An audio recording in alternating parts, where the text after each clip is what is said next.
দেশের উপকূলীয় অঞ্চলগুলোতে দমকা হাওয়া, প্রচুর ঘূর্ণিঝড় টর্নেডো হয়েছে, এখন অনেক জায়গায় হচ্ছে। আল্লাহ সুবহানাহু ওয়া তাআলার কাছে দোয়া করি, আল্লাহ তাআলা যেন আমাদেরকে সব ধরনের প্রাকৃতিক দুর্যোগ থেকে হেফাজত করেন। আমরা সকলে বলি আমিন।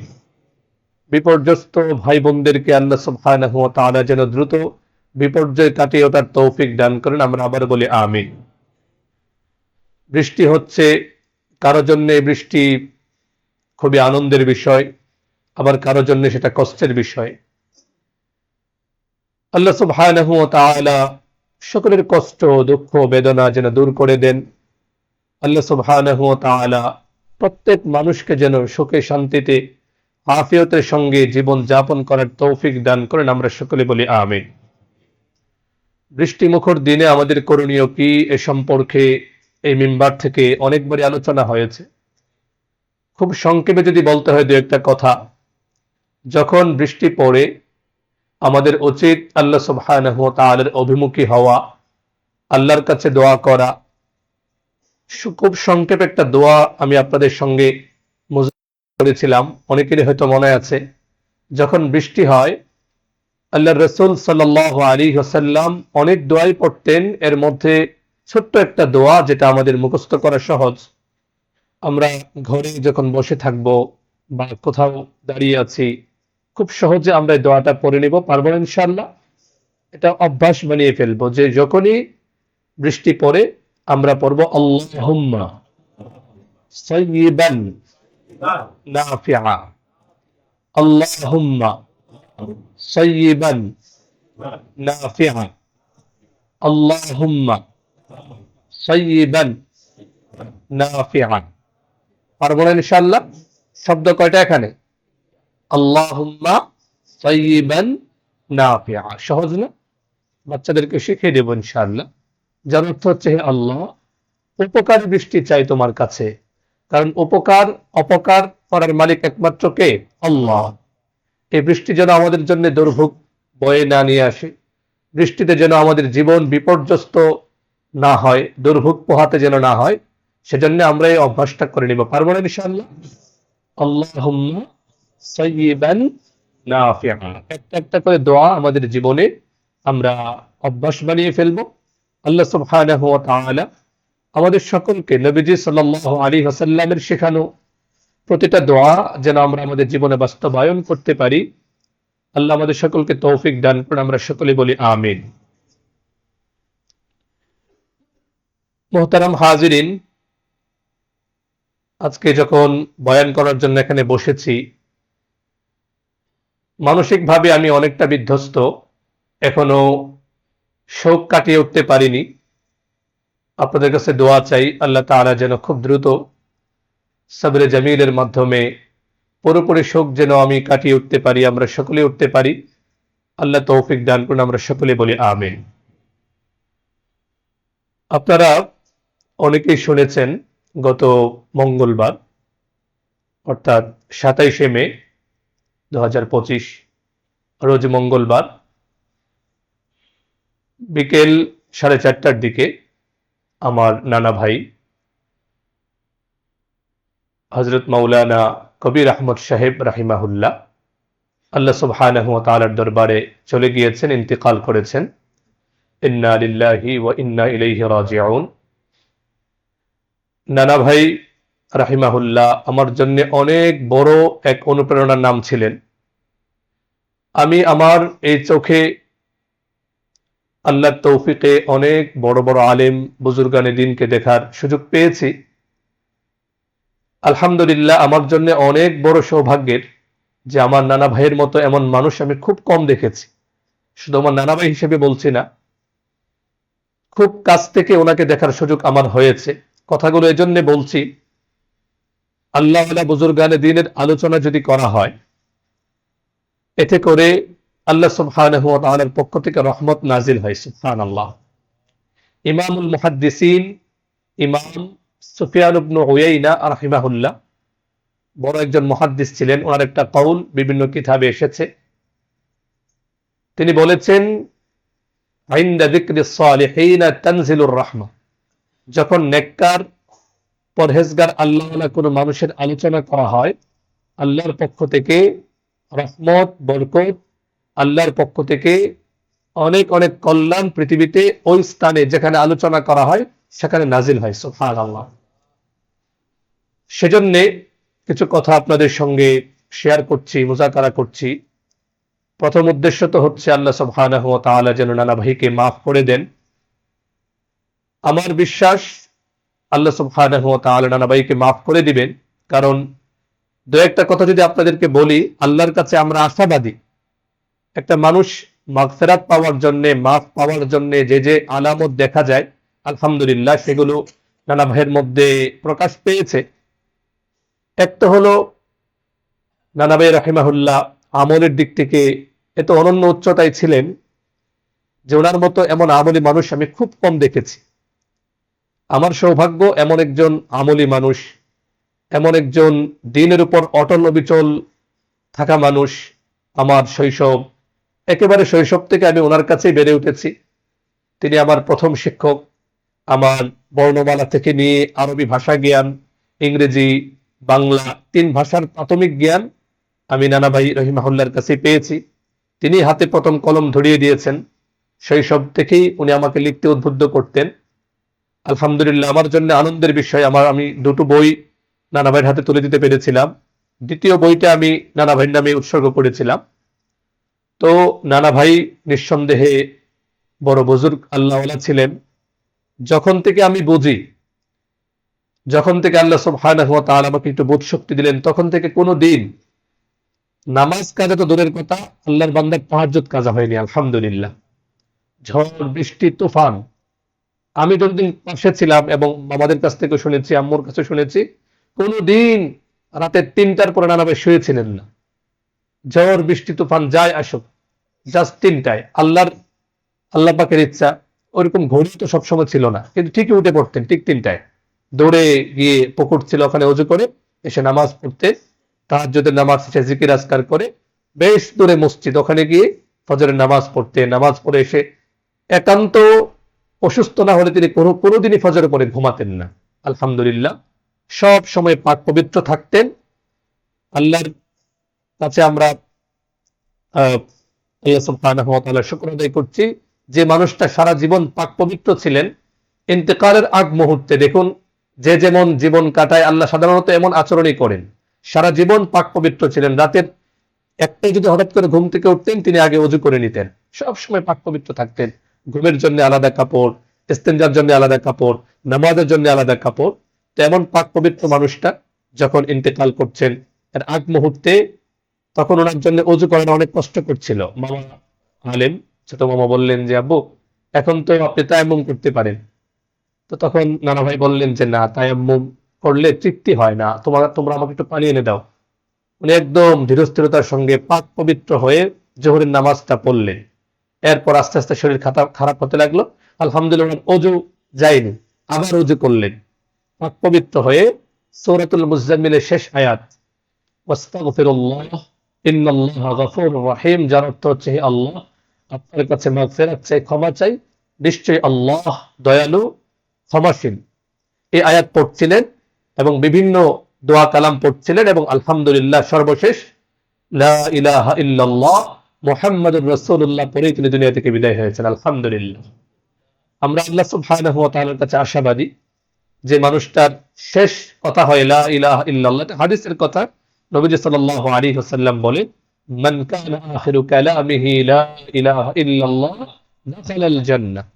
যার শেষ কথা হবে লা ইলাহা ইল্লাল্লাহ, সে জান্নাতে প্রবেশ করবে। তো আলহামদুলিল্লাহ আমার নানা ভাই সারা জীবন একটা সুন্দর জীবন যাপন করেছেন। ছেলেদেরকে 2 ছেলে আলেম হয়েছে ওনার। এরপরে নাতিদের মধ্যে একটা বিশাল জামাত, প্রায় 10 জনের মতো হাফেজ আলেম হয়েছে, আর অন্যরা হচ্ছে। তো আলহামদুলিল্লাহ আমার জন্য একদিক থেকে তো আনন্দের যে তিনি ঈমান আমল, যেটা আমি দোয়া করতাম, নানা ভাই সবসময় আমার কাছে দোয়া চাইতেন যে ভাই আমার জন্য দোয়া করো, তোমার জন্য আমি প্রতিদিন তাহাজ্জুদের নামাজে দোয়া করছি। একদিকে আনন্দের এই যে তিনি খুব বড় অসুস্থ হননি, স্বাভাবিক জীবন যাপন করে ঈমান আমল নিয়ে কালিমা পড়তে পড়তে বিদায় হয়েছেন। আর কষ্টের যে সবচেয়ে বড় দিকটা হলো, আমি আমার দোয়ার একটা বড় ভান্ডার আমি হারিয়ে ফেলেছি। যখনই ফোনে কথা হতো, প্রথম কথাটাই তিনি বলতেন যে ভাই, লেখালেখি করো, বয়ান করো, মানুষকে আল্লাহর দিকে আহ্বান জানাও, আমি তোমার জন্য দোয়া করছি, আল্লাহ তোমাকে হেফাজত করবেন। সবসময় দোয়াটা তিনি করতেন। এখন তো আর সেটা বাহ্যিকভাবে আর সুযোগ হচ্ছে না। তো আপনাদের সকলের কাছে দোয়া চাই, নানা ভাই যেমনটা আশা করতেন আমাকে এবং আমাদেরকে নিয়ে, আল্লাহ সুবহানাহু ওয়া তাআলা যেন সে আশাগুলো পূরণ করেন, তার কবরের জিন্দেগিটা যেন আল্লাহ সহজ করে দেন, এবং তার যত সন্তান আওলাদ সকলকে যেন ওনার যে স্বপ্ন সবাই দিনের উপর চলবে, ঈমান আমল নিয়ে চলবে, মানুষকে আল্লাহর দিকে দাওয়াত দিলে আল্লাহর কাজ করবে, আল্লাহ যেন তৌফিক দান করেন। আমরা সকলে বলি আমিন। মোহতারাম হাজিরিন, আমরা সবাই কবর পথের যাত্রী। নানা ভাইকে যখন কবরে রাখছিলাম, সর্বশেষ যখন ওনার কপালে চুমু খেলাম, এই কপাল আল্লাহর দরবারে তাহাজ্জুদের নামাজে কতবার সেজদারত ছিলেন, এবং কপালে দাড়িতে আতর মেখে দিয়েছিলাম। আর ভাবছিলাম, নানা ভাইকে আজকে শোয়াচ্ছি, কখন জানি আমারও এভাবে শুয়ে যেতে হবে। পৃথিবীর সবচেয়ে নির্মম বাস্তবতা, মরে যেতে হবে। ইন্নাকা মাইয়িত ওয়া ইন্নাহুম মাইয়িতুন, কুল্লু নাফসিন যায়িকাতুল মাউত। এরপরেও গাফেল, উদাস মন সচেতনতা লাভ করতে চায় না। জীবন এভাবেই মনে হয় চলে যাবে। আল্লাহ সুবহানাহু ওয়া তাআলা আমাদের প্রত্যেক ভাইকে, প্রত্যেক বোনকে, পৃথিবীর প্রত্যেকটা মানুষকে আল্লাহ হিদায়াতের পথে রাখুন, বলুন আমিন। আমরাও যখন দুনিয়া থেকে বিদায় নেব, আল্লাহ সুবহানাহু ওয়া তাআলা যেন আমাদেরকে পাক পবিত্র হয়। দেখুন, পাক পবিত্রতা আমার বারবার নানা ভাইয়ের ইন্তেকালের পরে আমি যখন এই সংবাদটা শুনেছি যে তিনি পাক পবিত্র ছিলেন, কোরআন মাজিদের ওই আয়াতগুলো বারবার মনে পড়ছিল।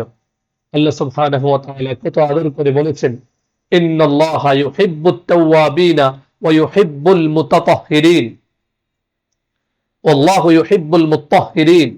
যেগুলোর অর্থ হচ্ছে আল্লাহ সুবহানাহু ওয়া তাআলা পাক পবিত্র মানুষদেরকে ভালোবাসেন। সুবহানাল্লাহ। এমনিভাবে যারা কোরআন তেলাওয়াত করে তাদেরকে আল্লাহ সুবহানাহু ওয়া তাআলা ভালোবাসেন। অনেকের ভালোবাসার কথাই আল্লাহ সুবহানাহু ওয়া তাআলা বলেছেন। তো নানা ভাই অনেক কোরআন তেলাওয়াত করতেন, আমার এখনো কানে বাজে। নানা ভাইয়ের কাছে আমি সূরাত ইয়াসিন এবং সূরাতুল মুজাম্মিল তেলাওয়াত শুনতে শুনতে আলহামদুলিল্লাহ মুখস্থ হয়ে গিয়েছে। তো আমরা তেলাওয়াতের ব্যাপারে যত্নশীল হব। কখন জানি কার মৌত চলে আসে আমরা জানি না, কে কখন মারা যাবে আমরা কেউ জানি। আসার তো একটা সিরিয়াল আছে, যাওয়ার কোনো সিরিয়াল নেই। আল্লাহ সুবহানাহু ওয়া তাআলা আমাদের সকলকে জীবনের এই যে নির্মম বাস্তবতা, যেটা চলে আসলে আর ফিরিয়ে দেওয়ার কোনো সুযোগ নেই, যে মেহমান একবার দরজায় চলে আসলে আমাকে না নিয়ে আর যাবে না, আমাকে নিয়েই যাবে, আমাকে তার সঙ্গে যেতেই হবে। সেজন্য আমরা খুব সতর্ক হয়ে যাই।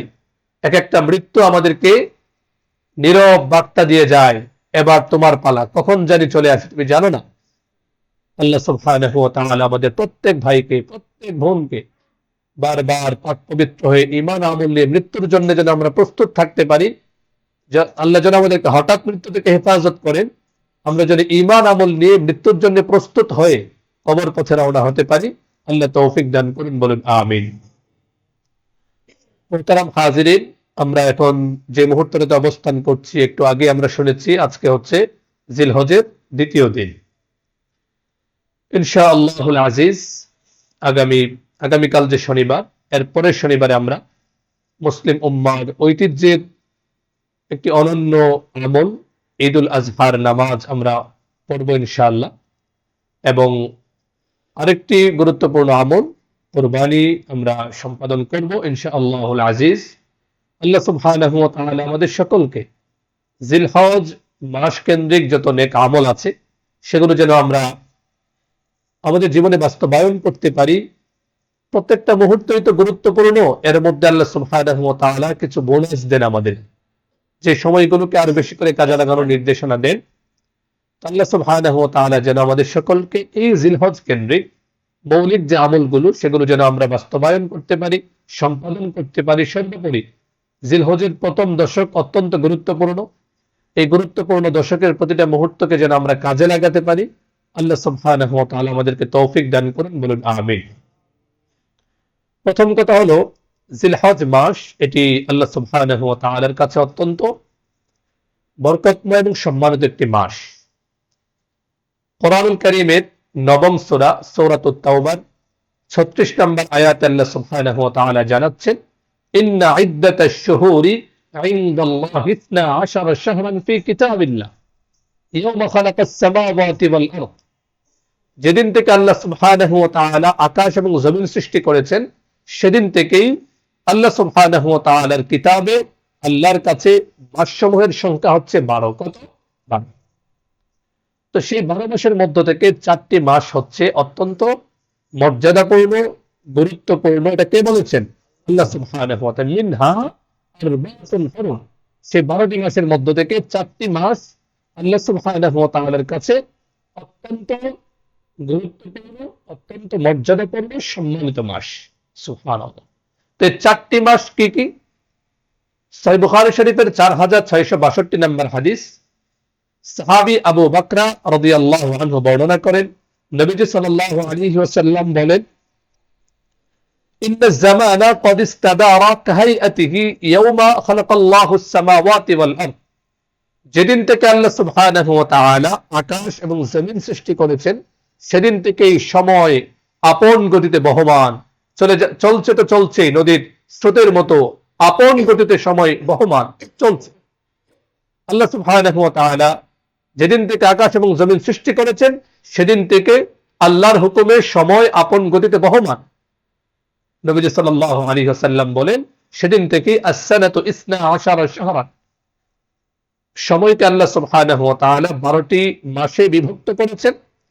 এর মধ্য থেকে নবীজি সাল্লাল্লাহু আলাইহি ওয়াসাল্লাম বলেন, মিনহা আরবাতুন হুরুম, ৪টি হচ্ছে সম্মানিত মাস। তো ওই যে আয়াতে কারিমায় সূরাতুত তাওবার ৩৬ নম্বর আয়াতে যেখানে ৪টি সম্মানিত মাসের কথা বলা হয়েছে, সেই সম্মানিত ৪টি মাসের ব্যাখ্যা নবীজি সাল্লাল্লাহু আলাইহি ওয়াসাল্লাম হাদিসে দিয়েছেন। সহিহ বুখারী শরীফের ৪৬৬২ নম্বর হাদিসের মাঝামাঝি অংশে আল্লাহ রাসূল সাল্লাল্লাহু আলাইহি ওয়াসাল্লাম বলেন, মিনহা আরবাতুন হুরুম সালাসুন মুতাওয়ালিয়া। ৪টি মাস খুবই সম্মানিত। সেই ৪টি মাসের মধ্য থেকে ৩টি মাস হচ্ছে ধারাবাহিকভাবে বহমান, একটার পর একটা আসে। সেই ধারাবাহিক 3টি মাস হচ্ছে যুলহিজ্জা, যেটাকে আমরা যুলকাদা, যেটাকে আমরা জিলকদ বলে জানি, আরবিতে বলে যুলকাদা। দ্বিতীয় মাস হচ্ছে যুলহিজ্জা, যেটাকে আমরা জিলহজ বলি। তৃতীয় মাস হচ্ছে মুহররম। এই 3টি মাস হচ্ছে ধারাবাহিক। চতুর্থ মাস হচ্ছে রজব। রজব মুদর আল্লাযী বাইনা জুমাদা ও শাবান, যেটা জুমাদাল আখিরা বা জুমাদাস সানিয়া এবং শাবানের মাঝামাঝি মাস, সেটাকে বলা হয় রজব। তো এই 4টি মাস হচ্ছে আল্লাহ সুবহানাহু ওয়া তাআলার কাছে অত্যন্ত মর্যাদাপূর্ণ। তো এই 4টি মাসের মধ্যে আমরা যে এখন মাসটা অবস্থান করছি, মাসের নাম কি? জিলহজ। তো জিলহজ মাস আছে কিনা এর মধ্যে? তো এই আয়াত এবং হাদিস থেকে আমাদের সামনে পরিষ্কার হয়ে যায়, জিলহজ মাস আল্লাহ এবং তার রাসূলের কাছে অত্যন্ত গুরুত্বপূর্ণ একটি মাস। এখন প্রশ্ন হচ্ছে, জিলহজ, এই যে 4টা মাস, 4টা মাসের মধ্যে যদি আমরা একটু কম্পেয়ার করি, জাস্টিফাই করি, তাহলে আমাদের সামনে পরিষ্কার হবে 4টি মাসের মধ্য থেকে একটা মাস 4টা মাসের মধ্যে সবচেয়ে সম্মানিত। বলুন তো সেই মাসটা কোনটা? জিলহজ। আমরা যে মাসে আছি, এটা সম্মানিত 4 মাসের মধ্যে সবচেয়ে শ্রেষ্ঠ।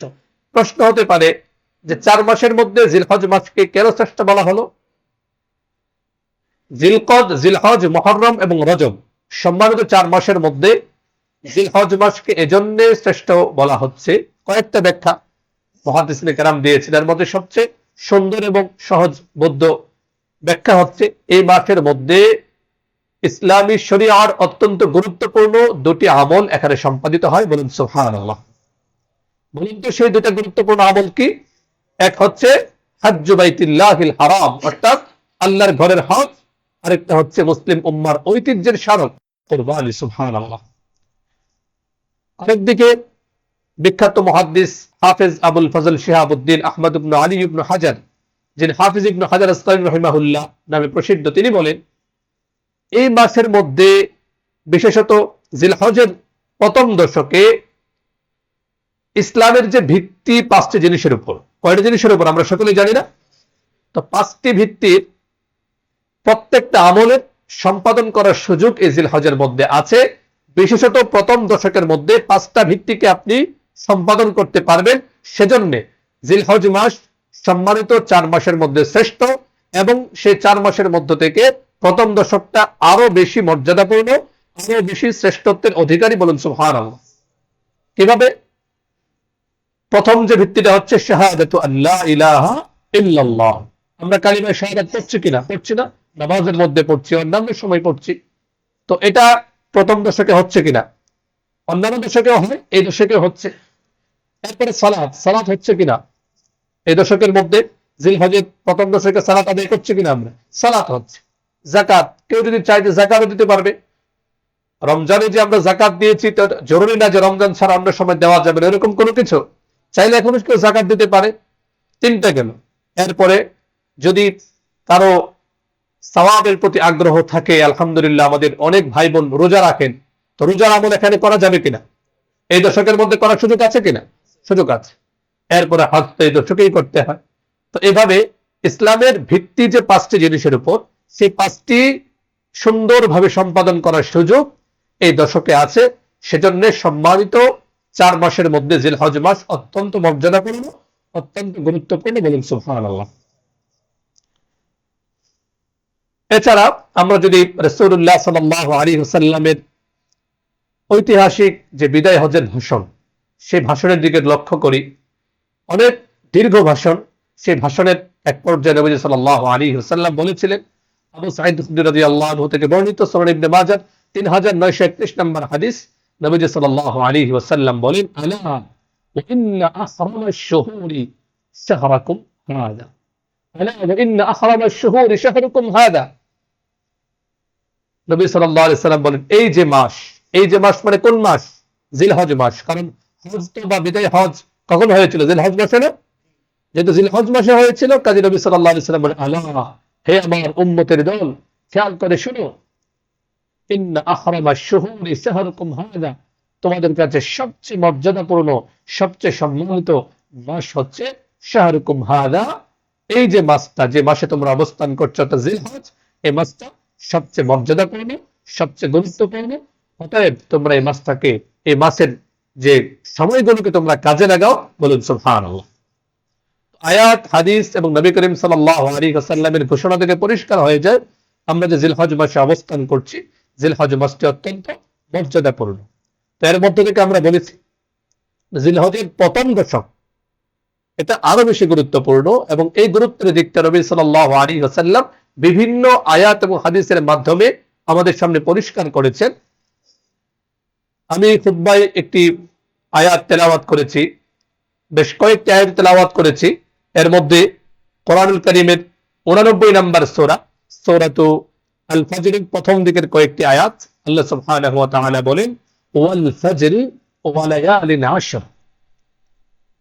আল্লাহ রাব্বুল আলামিন জানাচ্ছেন আমাদেরকে, ওয়াল ফাজর, ভোরের শপথ, প্রভাতের শপথ, ওয়া লায়ালিন আশর, এবং 10 রাতের শপথ। সুবহানাল্লাহ। এই 10 রাত কি জিনিস? হযরত আব্দুল্লাহ ইবনে আব্বাস রাদিয়াল্লাহু আনহু সহ একাধিক মুফাসসিরিনে কেরামের ভাষ্য হচ্ছে, এখানে 10 রাত্রি বা 10 রজনী দ্বারা উদ্দেশ্য হচ্ছে জিলহজের প্রথম 10টি রাত। বলুন সুবহানাল্লাহ। হাদিসের ভাষায় জিলহজের প্রথম 10টি দিন আল্লাহ রাসূল সাল্লাল্লাহু আলাইহি ওয়াসাল্লাম জানাচ্ছেন দুনিয়ার শ্রেষ্ঠ দিনগুলোর অন্যতম। বলুন সুবহানাল্লাহ। ইমাম বাজ্জার রাহিমাহুল্লাহু তাআলা তার মুসনাদে হাদিসটি এনেছেন। এমনিভাবে ইমাম আবু ইয়ালা রাহিমাহুল্লাহ তার মুসনাদে হাদিসটি এনেছেন, হাদিস নাম্বার 2010। জাবের রাদিয়াল্লাহু আনহু বর্ণনা করেন, আল্লাহ রাসূল সাল্লাল্লাহু আলাইহি ওয়াসাল্লাম ইরশাদ করেন, আফজালু আইয়ামিদ দুনিয়া আইয়ামুল আশর, আশর যিলহিজ্জা, ক্বালা ওয়ালা মিসলুহুন্না ফি সাবিলিল্লাহ, ক্বালা ওয়ালা মিসলুহুন্না ফি সাবিলিল্লাহ ইল্লা রাজুলুন আফফারা ওয়াজহাহু বিত-তুরাব। সুবহানাল্লাহ। আল্লাহ রাসূল সাল্লাল্লাহু আলাইহি ওয়াসাল্লাম বলেন, আমার উম্মত শুনে রেখো, দুনিয়াতে যতগুলো দিন আল্লাহ সুবহানাহু ওয়া তাআলা সৃষ্টি করেছেন, সেই দিনগুলোর মাঝে জিলহজের প্রথম 10 দিনের মর্যাদা সবচেয়ে বেশি। প্রথম 10 দিন সবচেয়ে মর্যাদাপূর্ণ, সবচেয়ে শ্রেষ্ঠ দিন। সাহাবী প্রশ্ন করলেন, ওয়ালা মিসলুহুন্না ফি সাবিলিল্লাহ, ইয়া রাসূলুল্লাহ, আল্লাহর রাস্তায় নিজের জীবনকে উৎসর্গ করার লক্ষ্যে যারা জিহাদের ময়দানে অবতীর্ণ হয়েছে, তাদের দিনগুলো কি শ্রেষ্ঠ নয়? নবী সাল্লাল্লাহু আলাইহি সাল্লাম বললেন, লা লা মিসলুহুন্না ফি সাবিলিল্লাহ, না, আল্লাহর রাস্তায় জিহাদ করা আপন জায়গায় অনেক মর্যাদাপূর্ণ, কিন্তু জিলহজের প্রথম দশকের মর্যাদা ওই জিহাদের আল্লাহর রাস্তায় যে অবস্থান করছে তার চেয়ে বেশি। হ্যাঁ, এক অবস্থায় জিলহজের 10 দিনের চেয়ে বেশি মর্যাদা পাবে ওই ব্যক্তি, ইল্লা রাজুলুন আফারা ওয়াজহাহু বিত-তাওবা, যে আল্লাহর রাস্তায় লড়াই করতে করতে তার চেহারাকে ধুলায় ধূসরিত করে একেবারে মাটির সঙ্গে পড়ে গিয়েছে, মিশে গিয়েছে, এমন ব্যক্তির দিনগুলো জিলহজের 10 দিনের চেয়ে শ্রেষ্ঠ হতে পারে। এছাড়া দুনিয়ার অন্য সকল দিনের চেয়ে শ্রেষ্ঠ দিন হচ্ছে জিলহজের প্রথম দশক। বলুন সুবহানাল্লাহ। এই যে শ্রেষ্ঠত্ব, এই শ্রেষ্ঠত্ব পাওয়ার পরেও যদি আমরা এটাকে কাজে না লাগাই, এই সময়কে আমরা গুরুত্ব না দেই, তাহলে আমাদের চেয়ে কপাল পোড়া দুর্ভাগার কে হবে? তো জিলহজের প্রথম দশক আল্লাহ সুবহানাহু ওয়া তাআলার কাছে প্রিয়, এজন্য প্রিয় এর মধ্যে অনেক গুরুত্বপূর্ণ আমল করা হয়। বিশেষ করে নফল আমলের মধ্যে এই দিনগুলোতে আল্লাহ সুবহানাহু ওয়া তাআলা যে নফল আমলগুলো মানুষ একজন মুসলমান করে, আল্লাহ সুবহানাহু ওয়া তাআলার কাছে সেগুলো অনেক প্রিয়। আগের হাদিসের মতোই করি, এই এখন যে হাদিসটি বলছি সুনান আবু দাউদের 2438 নম্বর হাদিস, আব্দুল্লাহ ইবনে আব্বাস রাদিয়াল্লাহু আনহুমা বলে, আল্লাহ রাসূল সাল্লাল্লাহু আলাইহি ওয়াসাল্লাম জানাচ্ছেন, মা মিন আইয়ামিন আল আমাল সালিহু ফিহা আহাব্বু ইলা আল্লাহ মিন হাযিহি আল আইয়াম, ইয়ানি আইয়াম আল আশর জিলহিজ্জাহ। যে একজন মানুষ যত নেক আমল করে, আল্লাহ সুবহানাহু ওয়া তাআলার কাছে সবচেয়ে পছন্দের হচ্ছে জিলহজের 10 দিনের আমল, যে আমলগুলো আল্লাহ সুবহানাহু ওয়া তাআলা খুবই পছন্দ করেন। বলেন সুবহানাল্লাহ। এখানেও সাহাবী প্রশ্ন করেছিলেন, ইয়া রাসূল, এই সময়ও এসেছে, ইয়া রাসূলুল্লাহ, বলেন জিহাদ ফি সাবিলিল্লাহ, আল্লাহর রাস্তায় লড়াই করাও কি এর চেয়ে মর্যাদাপূর্ণ নয়? নবী সাল্লাল্লাহু আলাইহি সাল্লাম বলেন, ওয়ালাল জিহাদু ফি সাবিলিল্লাহ ইল্লা রাজুলুন খারাজা বিনাফসিহি ওয়া মালিহি ফালাম ইয়ারজি' মিন যালিকা বিশাই। হ্যাঁ, ওই ব্যক্তি অনেক মর্যাদাপূর্ণ, জিলহজের দশকের চেয়ে মর্যাদা বেশি পাবে যে ব্যক্তি আল্লাহর রাস্তায় লড়াই করেছে, জান মাল দিয়ে গিয়েছে, আর সে ফিরে আসেনি, সে শহীদ হয়ে শাহাদাতের মর্যাদা অর্জন করেছে। এমন ব্যক্তি ছাড়া বাকি দুনিয়ার জিলহজের প্রথম দশকে যত নেক আমল হবে, সে নেক আমলগুলো আল্লাহ সুবহানাহু ওয়া তাআলার কাছে অনেক অনেক বেশি প্রিয়। বলেন সুবহানাল্লাহ। তো আমরা আয়াত এবং হাদিসের ব্যাখ্যায় বিস্তারিতভাবে আমরা জানলাম যে জিলহজের প্রথম দশক অত্যন্ত গুরুত্বপূর্ণ। তো এখন এই জিলহজের প্রথম দশকে আমরা করবোটা কি, আমাদের কি করণীয়? এক নম্বর করণীয় হচ্ছে সব সময়ের জন্য, বিশেষ করে এই সময়গুলোতে আমরা অবশ্যই সব ধরনের গুনাহ থেকে বেঁচে থাকার সর্বাত্মক চেষ্টা করব ইনশাআল্লাহ। চেষ্টা করবো তো ইনশাআল্লাহ। আমাদের প্রথম করণীয় হচ্ছে গুনাহ থেকে বেঁচে থাকার সর্বাত্মক চেষ্টা করা। দলিল কি? দলিল হচ্ছে সূরা তাওবা 36 নম্বর আয়াতের যে দীর্ঘ আয়াত, সেই আয়াতের শেষাংশে আল্লাহ সুবহানাহু ওয়া তাআলা জানাচ্ছেন, এই যে 12টি মাস তোমাদেরকে দিলাম, 12টি মাসের মধ্যে থেকে 4টা মাস অধিক সম্মানিত, সে অধিক সম্মানিত মাসের মধ্যে ফালা তাজলিমু ফীহিন্না আনফুসাকুম, তোমরা এই সময়গুলোতে তোমরা নিজেদের উপর জুলুম করো না। এটা হচ্ছে কোরআনিক একটা পরিভাষা। কোরআন কোন গুনাহের ব্যাপারে বলে লা তাজলিমু ফীহিন্না আনফুসাকুম, তোমরা নিজেদের উপর জুলুম করো না, মানে প্রত্যেকটা মানুষ যত গুনাহ করে, প্রত্যেকটা গুনাহ হচ্ছে নিজের উপর জুলুম করা। আমাদের প্রথম করণীয় হচ্ছে আমাদেরকে এই দশকে সব ধরনের গুনাহ থেকে বাঁচার সর্বাত্মক চেষ্টা করতে হবে। দ্বিতীয় করণীয় হচ্ছে এই দশকে অধিক পরিমাণে তাসবিহ পাঠ করতে হবে। আমাদেরকে পড়তে হবে সুবহানাল্লাহ আলহামদুলিল্লাহ ওয়া লা ইলাহা ইল্লাল্লাহু ওয়াল্লাহু আকবার। পারবেন ইনশাআল্লাহ? এটা তো আমাদের সবারই মুখস্থ। এটা মুখস্থ নেই এমন কোন মুসলমান পাওয়া যাবে? সবার কাছে মুখস্থ আছে সুবহানাল্লাহ আলহামদুলিল্লাহ ওয়া লা ইলাহা ইল্লাল্লাহু ওয়াল্লাহু আকবার। পারবেন ইনশাআল্লাহ? মুসনাদুল ইমাম আহমদ ইবনে হাম্বলের বর্ণনা 5446 নম্বর হাদিস, আব্দুল্লাহ ইবনে ওমর রাদিয়াল্লাহু আনহুমা বর্ণনা করেন, রাসূলুল্লাহ সাল্লাল্লাহু আলাইহি ওয়াসাল্লাম বলেন, মা মিন আইয়ামিন আযাবু ইনদাল্লাহি ওয়া লা আহাব্বু ইলাইহি আল-আমালু ফীহিন্না মিন হাযিহিল আইয়াম আল-'আশর ফাকসিরু ফীহিন্না মিন আত-তাহলিল ওয়াত-তাকবীর ওয়াত-তাহমীদ। আব্দুল্লাহ ইবনে ওমর রাদিয়াল্লাহু আনহুমা বলেন, নবী সাল্লাল্লাহু আলাইহি ওয়াসাল্লাম ইরশাদ করেন যে আল্লাহ সুবহানাহু ওয়া তাআলার কাছে সবচেয়ে মর্যাদাপূর্ণ, সবচেয়ে পছন্দের দিনগুলো হচ্ছে জিলহজের প্রথম দশক এবং জিলহজের প্রথম দশকের আমল আল্লাহ সুবহানাহু ওয়া তাআলার কাছে খুব প্রিয়। এরপর নবী সাল্লাল্লাহু আলাইহি সাল্লাম বলেন, তোমরা জিলহজের প্রথম দশকে বিশেষ করে প্রথম 10 দিন তোমরা ফাকসিরু ফীহিন্না, এই সময়গুলোতে অধিক পরিমাণে তোমরা বলবে মিনাত তাহলিল মানে লা ইলাহা ইল্লাল্লাহ পড়বে। এই সময়গুলোতে তোমরা অধিক পরিমাণে পড়বে আল্লাহু আকবার, এই সময়গুলোতে পড়বে ওয়া তাহমিদ মানে সুবহানাল্লাহি ওয়াল হামদুলিল্লাহ। পারবেন ইনশাআল্লাহ? সুবহানাল্লাহ ওয়াল হামদুলিল্লাহ ওয়া লা ইলাহা ইল্লাল্লাহু ওয়াল্লাহু আকবার। হাদিসের কিতাবে এসেছে জিলহজের প্রথম দশক যখন শুরু হতো, সাহাবায়ে কেরাম রাদিয়াল্লাহু আনহুম আজমাইন তারা বাজারে ঘাটে রাস্তায় ঘরে বাইরে এত অধিক পরিমাণে তারা এই তাহলিল তাহমিদ এবং তাকবীর এগুলো ওনারা পড়তেন যে মানুষ বুঝে নিত যে হ্যাঁ জিলহজের প্রথম দশক শুরু হয়েছে। আমরা পারবো ইনশাআল্লাহ? আমরা তো হাঁটছি, একটু আওয়াজ করে পড়ি না, আমাকে দেখে আরেকজন পড়বে, তো আমাকে দেখে যখন আরেকজন পড়বে এটা সব নিঃসন্দেহে আমার কাছে চলে আসবে। হাদিসের বর্ণনা, এটা কোনো বানোয়াট কথা নয়, সহিহ মুসলিমের বর্ণনা। আবু মাসউদ আল আনসারী রাদিয়াল্লাহু আনহু বলেন, আল্লাহর রাসূল সাল্লাল্লাহু আলাইহি ওয়াসাল্লাম ইরশাদ করেন, মান দাল্লা আলা খায়রিন ফালাহু মিসলু আজরি ফাইলিহি, যে ব্যক্তি কোন মানুষকে কোন একটা ভালো কাজের পথ দেখায়, সেটা আচরণের মাধ্যমে হোক, কথার মাধ্যমে হোক বা ইঙ্গিতের মাধ্যমে হোক, যে কোনো ভাবে কোনো একটা ভালো কাজের পথ দেখাবে, আর ওই ব্যক্তি পথ পেয়ে পথ দেখে সে যখন জিকির আজকার শুরু করবে বা সে ওই পথে চলবে, ওই পথে চলার কারণে সে যত সওয়াব পাবে, আল্লাহ সুবহানাহু ওয়া তাআলা যে পথ দেখিয়েছে, যে আচরণের মাধ্যমে কথার মাধ্যমে পথ দেখিয়েছে, তার আমল নামায়ও ওই পরিমাণ সওয়াব আল্লাহ দিয়ে দিবেন। সুবহানাল্লাহ। দুনিয়ার সাধারণ লাভ আমরা অনেক কিছু বুঝি, কিন্তু এগুলো কেন জানি বুঝতে চাই না, জবান দিয়ে বের হয়। তো আমরা বিশেষ করে এই দশকে অভ্যাস বানিয়ে ফেলবো ইনশাআল্লাহ। আমরা চলতে ফিরতে উঠতে বসতে সুবহানাল্লাহ আলহামদুলিল্লাহ ওয়া লা ইলাহা ইল্লাল্লাহু ওয়াল্লাহু আকবার পড়ব ইনশাআল্লাহ। আল্লাহ সুবহানাহু ওয়া তাআলা আমাদের সকলকে আমল করার তৌফিক দান করেন। তৃতীয় যে আমল, যেটা আসলে এখন আর সুযোগ নেই, গত জুমায় বলেছিলাম, সেটা হচ্ছে যে জিলহজের চাঁদ উদিত হওয়ার আগেই নখ চুল এগুলো কেটে ফেলা। তো চাঁদ উদিত হওয়ার পরে আর না কাটা। একটা বিষয় খেয়াল রাখতে হবে, এগুলো কিন্তু নফল আমল। কারো চুল অনেক বেশি লম্বা হয়ে গিয়েছে, নখ লম্বা হয়ে গিয়েছে, ময়লা ঢুকছে এখানে, এরপরেও কি এই নখ কাটা যাবে না? কি বলেন, যাবে কিনা? পরিষ্কার পরিচ্ছন্নতা জরুরি। ইসলামের একটা অনন্য সৌন্দর্য দিক হচ্ছে পরিষ্কার পরিচ্ছন্নতা। যে কোনো কারণে হোক আপনি চুল কাটতে পারলেন না, নখ কাটতে পারলেন না, এখন তো নফলের জন্য এই মানুষকে কষ্ট দিবেন, আপনি নখ লম্বা হয়ে গেল, কারো শরীরে ঘা লাগলো বা এখানে ময়লা জমে রইল, এটা গুনাহ হবে কিনা? অবশ্যই গুনাহ হবে, এটা মাথায় রাখতে হবে।